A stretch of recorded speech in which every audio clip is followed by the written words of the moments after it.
Today we're going to be talking about is uncertainty, right? Um, so let's get into it. So uncertainty. Well, when we think of uncertainty, right, we have this mental projection of something in the future that might possibly go wrong. That might just, some people are a little bit more disastrous, thinking in terms of disaster scenarios than others, right? Full bore, like, life destroying, quote unquote, scenarios, right? And then they just get worked up. They're like, what if this happens and it destroys everything? What if this happens and then this destroys everything? What if we recover? What if we do our all and then it all falls apart? Well, the thing is that the ideas in our head do not exist in the physical. Do not exist in the physical. And also, those are projections in the future because usually we're thinking about disaster situations in the future. And even in the physical, that doesn't exist yet. It's possible to know exactly where something came from more than where it will go. You can kind of get an estimate and a better idea of the divergences from what than you can get to what, right? You can have more factual information from things going from, but you can't, where they came from versus where they're going, right? That was multiple way of saying the same thing. um but when we think of uncertainty and things in the future, right, we're projecting the future.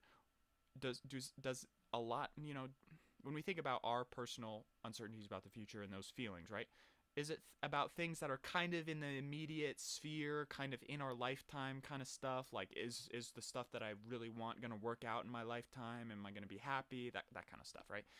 We'll have those feelings about that. But if we think about 2 million years in the future, none of those feelings can be found. We'll just say, yeah, the 2 million years in the future, things are uncertain, that's for sure.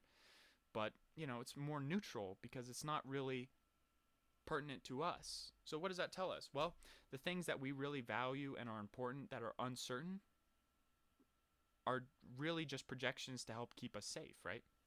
So if we're trying to find all these disaster situations, which is called negative visualization, which Marcus Aurelius talked about in his book Meditations, right? Where you think of everything that could possibly go wrong, develop contingencies that could solve those problems, or you can have somebody else, develop those contingencies and hire somebody else to fix those problems or whatever. You don't have to worry about it. Now imagine, now we have all this stuff because what's the purpose of fear and this churning feeling in the bottom or the back of our hearts and this constant chatter of what if, right? Well, that's to tell us that something might go wrong. Like when we get to the essence of pain, pain is an emotion or a sensation that tells us that something is wrong, right? Something's wrong, right? And pain doesn't completely fix its job or do its job if you don't know, because pain is supposed to tell you that something's wrong. So if the pain is not being allowed to be felt or getting in contact or brought to the forefront of our mind, it's going to start freaking out and try to be more and more rambunctious to try and tell us and get in our zone that something's wrong. Now, what a lot of people do when they find uncertainty is that they're like, well, and then they find other things to get rid of the feeling, right? They're like, I don't want to feel this way, so I'm gonna do this. That's gonna drive pain, well, personification of pain, right? That's gonna drive this feeling, this fear, crazy. It's like, hey, this is important. Hey, come back here, and then it has to get even more rambunctious, more painful, in order for somebody to pay attention to it. Okay, you see how this loop goes? So what if we did something? We had this feeling of uncertainty. It's connected with these things. Now, what if we faced a particular issue, just one at a time? One at a time. Let's just say it has something to do with relationships, okay? And you can think of something that's very drastic, that if you've thought about, it would make you sad or it hurt, okay? So let's just take one of those, okay? And we're like, well, what if it happened? Then boom, the response happened. What if this happened? What if this worst case scenario happened?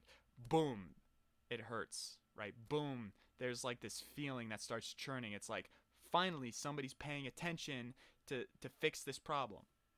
Okay. Has this happened to anybody else in the past? Out of how many billions of people that have ever existed, has this ever happened? The answer is yes. It has. Am I any different from them? Ooh. Am I any different from them? Ooh. And then more starts to occur. And we're like, now, during this entire process, we sit down, and our whole goal is to feel it fully. Feel the sensation fully. Because that's how the pain knows that we actually know that this is a problem, this is an issue, right? Because that's its first job, to tell us what's wrong, right? So feel it fully. And that's what acceptance is, right? You accept the good and the bad. You accept the whole, right? So let's accept this feeling that we have by feeling everything in regards to this sensation, right? There's no hedging. There's no, I can only deal with this much. Everything else can be for later. No. Everything right now, boom, the entirety. And then you push it even further. Is there any blocks? Is there anything that I'm trying to protect myself? I don't want that. I want to go all the way through. I want to feel the entire sensation fully. Right? Repressed anger is anger that hasn't been fully felt and expressed entirely. In its entirety. That's what acceptance is. Entirety. Right? So go through the entire sensation. Feel every aspect of it. Every single thing. Every single thing. And what you'll notice when you do this, and you're not trying to hedge anything, is that the sting of the pain, or the sting of the suffering, because it technically qualifies as suffering according to the Buddhists, right? Because they're like expectations can translate into suffering, right? So when you feel that fully, the sting of it goes away. The perspective shifts from, oh my gosh, I can't believe I'm feeling this way, is that this feeling is telling me something. I'm going to listen.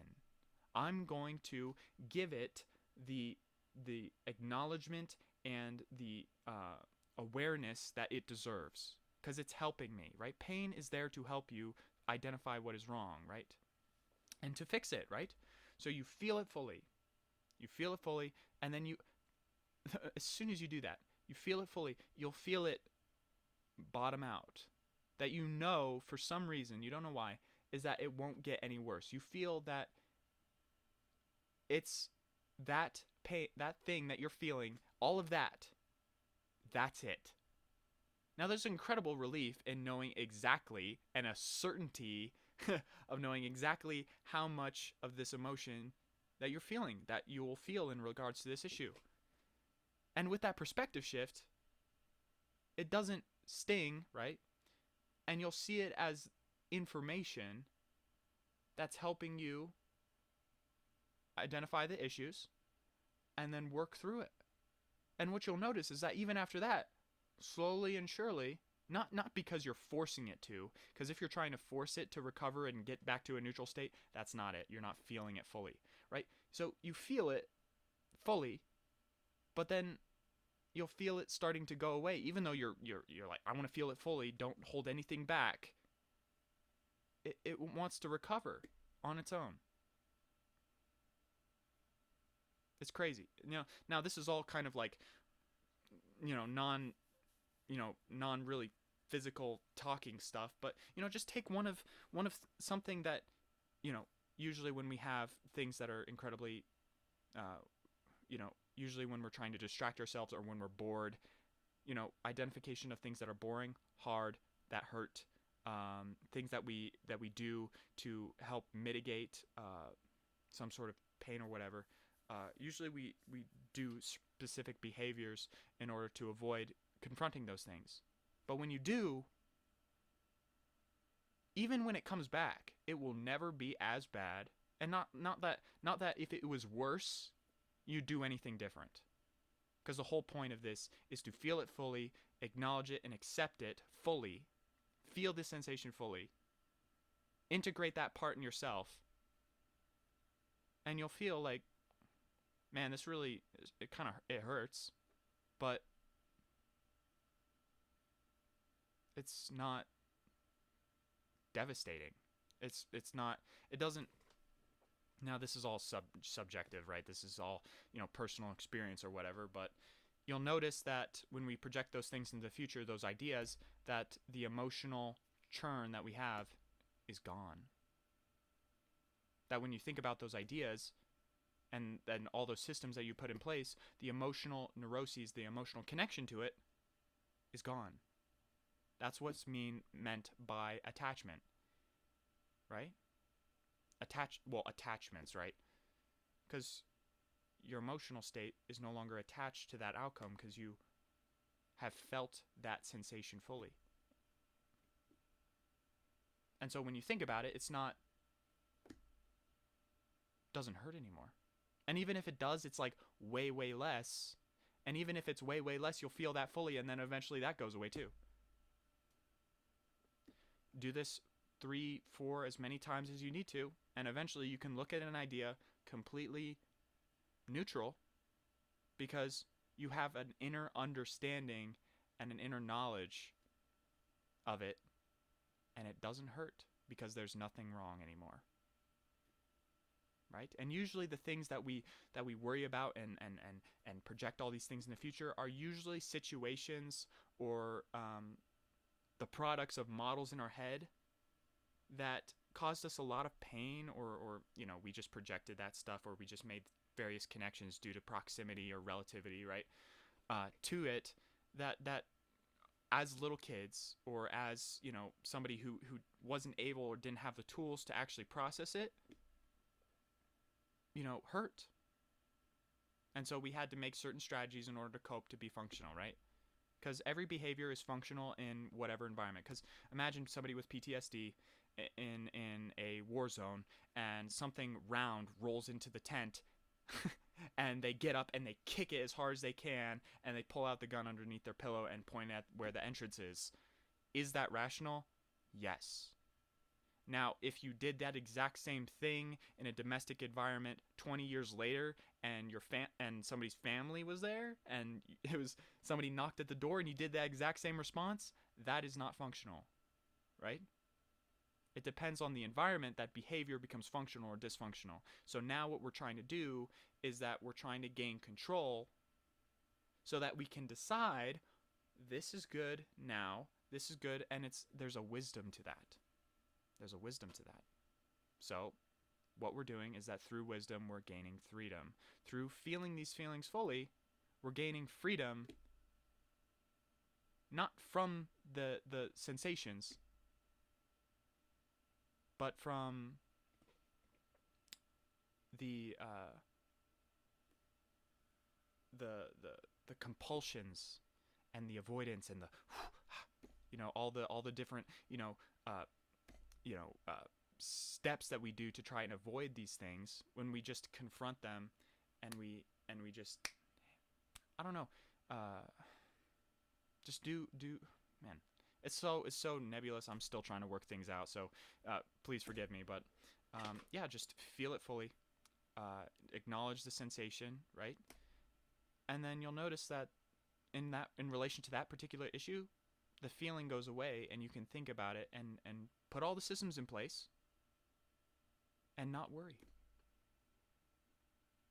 And not to mention, usually when we have a feeling state, it usually affects our performance. So when we do this, it also increases performance because we're at a state where we're at least neutral and maybe slightly positive, because we've worked through some things that have probably been there for a while and now no longer control us, so that we're free to make decisions how we want to.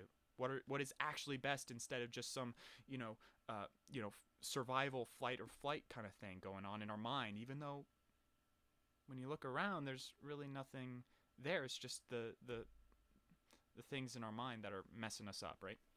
So I hope you like this video. It's kind of a long one, kind of convoluted, since talking about uncertainty in a certain way is difficult, to say the least. So I'd love to hear your thoughts in the comments below. Take care now. Bye-bye.